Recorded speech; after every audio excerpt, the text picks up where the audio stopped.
Direto dos estúdios da B3, eu converso com Ademar Couto, sócio da Odgers Berndtson no Brasil, sobre o avanço de executivos brasileiros no exterior. Ademar, ultimamente a gente tem visto muitos brasileiros ganharem espaço em empresas multinacionais, mas em cargos de comando no exterior. Ao que se deve isso? Se deve à nossa economia, basicamente, a nossa volatilidade, as indas e vindas da nossa economia. Isso prepara muito bem um executivo no Brasil. Nós tivemos diversos planos, nós tivemos diversas situações de crise e todas, de uma forma ou outra, nós passamos por elas. Os executivos tiveram que se adaptar ou tiveram que aprender a lidar com as crises. Então, se me perguntar qual é que é a maior característica do empresário brasileiro ou do executivo brasileiro, é uma flexibilidade, é uma adaptação. Ele se adapta muito fácil aos reveses. Ele consegue assimilar muito fácil coisas novas que apareçam na frente dele. Ao passo que às vezes você vê que nas economias mais tradicionais, nas economias europeias, na economia americana, o profissional é muito focado, muito especializado, muito focado com um viés que ele fez a carreira toda. Então ele é muito bom naquilo que ele faz, mas se a economia sair um pouquinho, ele já se perde, ele já não consegue administrar aquilo de uma forma adequada. E nós não, o brasileiro está acostumado a dançar, samba, a cantar, a correr, a fazer tudo junto. Então, quer dizer, na realidade eu vejo o brasileiro como um executivo com um perfil de adaptabilidade, que ele se adapta muito fácil às mudanças e às crises eventuais. Então, eu acho que esse é um principal perfil do executivo brasileiro, porque ele é demandado lá fora. Quando começam a surgir os problemas lá fora, eles vêm buscar os brasileiros que estão mais acostumados a lidar com esse tipo de situação. E nos últimos anos a gente teve muito isso, né? Teve a crise imobiliária lá nos Estados Unidos, tiveram diversas situações que eles não estavam preparados e a gente já tinha passado por isso, já estava preparado, diversos executivos já estavam preparados para lidar com esse tipo de situação. Esse movimento do Jorge Paulo Lemann de comprar empresas no exterior e levar muito dos executivos brasileiros para fora, também ajudou na imagem do executivo brasileiro ou não? Eu acho que ajudou, porque os executivos que ele leva para lá são executivos de primeira linha, né? São os melhores. Ele leva para lá os melhores executivos que ele tem aqui.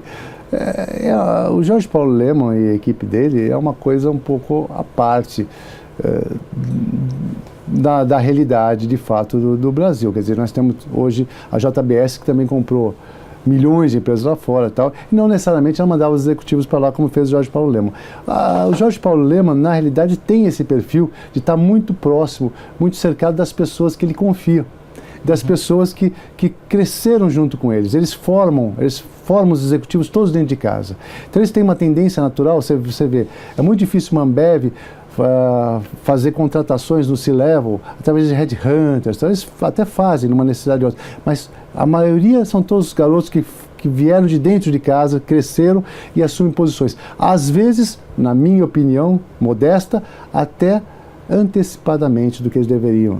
Eles antecipam uma posição super senior, às vezes, para pessoas que não estão tão preparadas e jogam as pessoas em situações que elas não estão ainda preparadas. O que acontece? Só os muito fortes sobrevivem.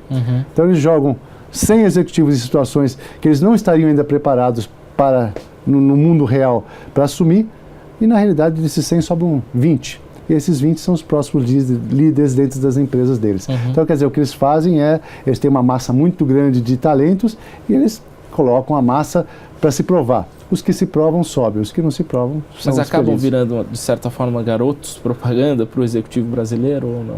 Os que se sobressaem viram garotos propaganda, lógico, porque são todos jovens e cuidam de bilhões e bilhões de dólares o estrangeiro olha e fala, olha, se esses brasileiros aqui como é que pode? Aqui nós temos o presidente da Ford com seus 80 anos tal, e temos aí o presidente das empresas do Lemann com 35, 40, 45 anos, com empresas similares em receita, tamanho de funcionários, tal, cuidando de grupos iguais. Então, eu acho que sim, eu acho que mostra que o brasileiro é um executivo muito, muito bem preparado e um executivo que consegue assumir posições altíssimas, de alto escalão, dentro de grandes empresas e consegue ter sucesso, porque todas as empresas deles têm E o que é um impeditivo para o brasileiro?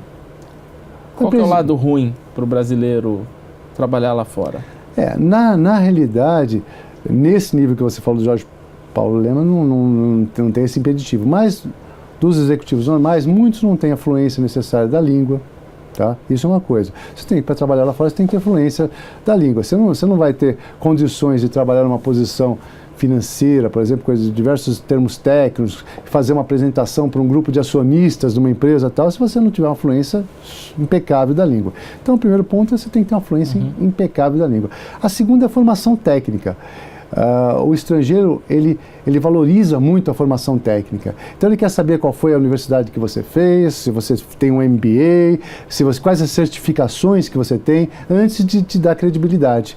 Então quando você vai falar em público, ou vai participar de uma reunião, qualquer coisa no exterior, você na realidade vai ser checado antes para saber qual a sua formação técnica, de onde que você vem, o que você fez durante a sua carreira. Isso é muito importante no mercado lá fora, entendeu? Aqui dentro é valorizado, mas não é tão valorizado. Por exemplo, se você olhar lá fora, eles checam inclusive quais foram as notas do executivo, antes de contratar um executivo, quais foram as notas durante a universidade.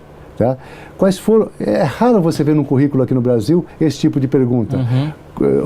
Alguém chegar e perguntar qual que é o seu histórico escolar na universidade, ou histórico escolar. Isso não existe no Brasil. Alguns colocam top 5% of the class. Isso, por incrível que pareça, abre meus olhos.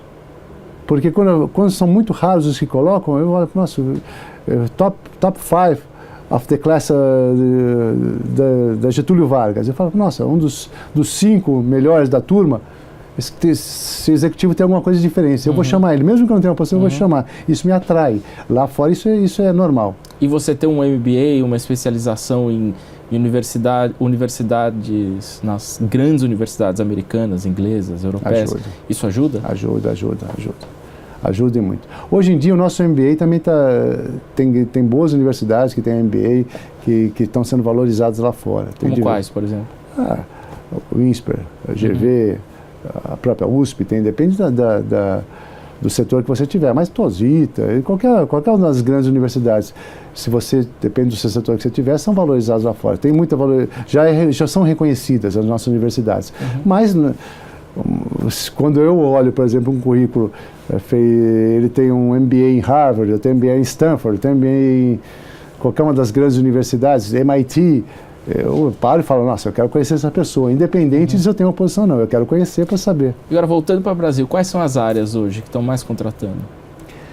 Olha, que esses profissionais bem preparados podem encontrar? No Brasil, as áreas que começaram a contratar bastante no primeiro trimestre, estava sendo a área de infraestrutura, por causa de todas as concessões de aeroportos, rodovias, essa área é uma área que estava aquecida, a área de agronegócio. O agronegócio cresceu em 2016, a previsão de crescimento desse ano é de quase 16% da safra brasileira, então é uma área que está também expandida. Mercado digital, sem dúvida nenhuma, tem posições, o mercado digital tem toda hora. Todas as empresas estão buscando profissionais do mercado digital. Essa é uma área que também está muito forte. Basicamente, esses setores estão muito fortes. Os outros setores estavam crescendo, eu acredito realmente que vão continuar crescendo, mas não na intensidade que esses 4 setores que eu te falei estão crescendo. Tá ok. Obrigado, Ademar.